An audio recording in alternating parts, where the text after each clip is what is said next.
এই মুহূর্তে দেশ এবং দেশের বাইরে থেকে যারা আমার ভিডিওটা প্লে করছেন তাদেরকে অসংখ্য ধন্যবাদ প্রিয় ভাই। আজকে আমি দেখিয়ে দিব কিভাবে আপনারা আগের পুরাতন প্লে লিস্ট আপনারা এডিট করে নতুনভাবে প্রফেশনাল ভাবে সেই প্লে লিস্টটা আবার নতুনভাবে তৈরি করবেন।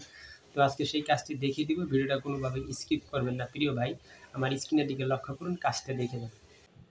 তো সরাসরি আমরা ফেসবুক অ্যাপে প্রবেশ করব। প্রবেশ করার পরে এখান থেকে আপনারা দেখতে পারবেন হচ্ছে প্রফেশনাল ড্যাশবোর্ড। প্রফেশনাল ড্যাশবোর্ডে আপনারা প্রবেশ করে নেবেন। প্রফেশনাল ড্যাশবোর্ডে প্রবেশ করার পর বন্ধুরা এখান থেকে দেখতে পারবেন নেক্সট স্টেপে ডান পাশে সি অল এ ক্লিক করে দেবেন। সি অল এ ক্লিক করে দেওয়ার পর বন্ধুরা একটু স্ক্রল ডাউন করে নিচে চলে আসবেন, দেখবেন create a manage A reels playlist. এখানে আপনারা প্রবেশ করে নেবেন। আপনাদের সামনে এরকম আসবে, এখান থেকে আপনারা দেখতে পাবেন আমার অসংখ্য প্লেলিস্ট আসবে। আমি এখান থেকে তো আমরা এখান থেকে যে প্লে লিস্টের নামটি আমি এডিট করে অন্য নাম দিব সেটা আমি আজকে এখান থেকে দেখিয়ে দিব। সেটা করার জন্য আমি দেখতে পাচ্ছেন বন্ধুরা এখানে একটা প্রমোট ভিডিও, তো আমি এটা এডিট করব, এডিট করে অন্য নাম দিব। তো এখানে দেখতে পাবেন প্লে লিস্টের ডান পাশে থ্রি ডট আইকন, সেখানে আপনি ক্লিক করে দেবেন। ক্লিক করে দেওয়ার বন্ধুরা এখানে দেখতে পারবেন হচ্ছে এডিট ইউর প্লে লিস্ট অথবা ডিলিট প্লে লিস্ট অথবা হচ্ছে অ্যাড ইউর প্লে লিস্ট।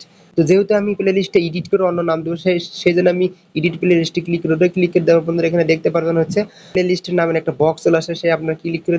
তো এখান থেকে আমরা আগের যে প্লে লিস্টের নামটা ছিল এখানে কেটে কুটে আমরা সুন্দর করে আমাদের চয়েস মতো একটা নতুন করে প্লে লিস্টের নাম আমরা তৈরি করতে পারবো। তো আপনার নামটা যখন সুন্দর করে সেট হয়ে যাবে আপনারা দেখতে পারেন সেভ নামে একটা বাটন, সেই সেভ নামে একটা বাটনে ক্লিক করে দিলে আপনার নতুন করে প্লে লিস্ট এডিট হয়ে যাবে। আশা করি অসংখ্য একটা সুন্দর কাজ বুঝতে পারছেন। এখনো যারা ফলো দেন অবশ্যই ফলো দিয়ে আমার পাশে থাকবেন। ভালো থাকবেন, সুস্থ থাকবেন।